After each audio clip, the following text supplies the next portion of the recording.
Paano ka may mararating sa buhay na wala kang destinasyon, wala kang malinaw na goal? Kaya you're just wandering around without any source of direction. Wala kang any pinpoint in the future. Ito yung gusto kong marating. Eh, ano problema sa'yo?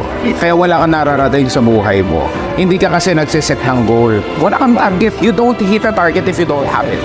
Ang unang pundasyon ng tagumpay ay pagsiset ng target na malinaw sa'yo. Iset mo na yan. Paikot-ikot ka lang, walang direksyon. Kasi wala kang target.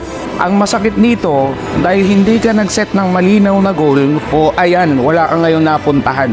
Natapos yung buhay mo nang wala kang silbi. Papayag ka. So ang gawin mo, mag-set ka ng malinaw na goal. Isulat mo sa papel yung gusto mong marating 5 years, 10 years, 15, 20 years from now. Tapos maging malinaw ka doon. Ipaskill mo sa pader. Kasi ayan ang susi para meron kang tunay na mapuntahan.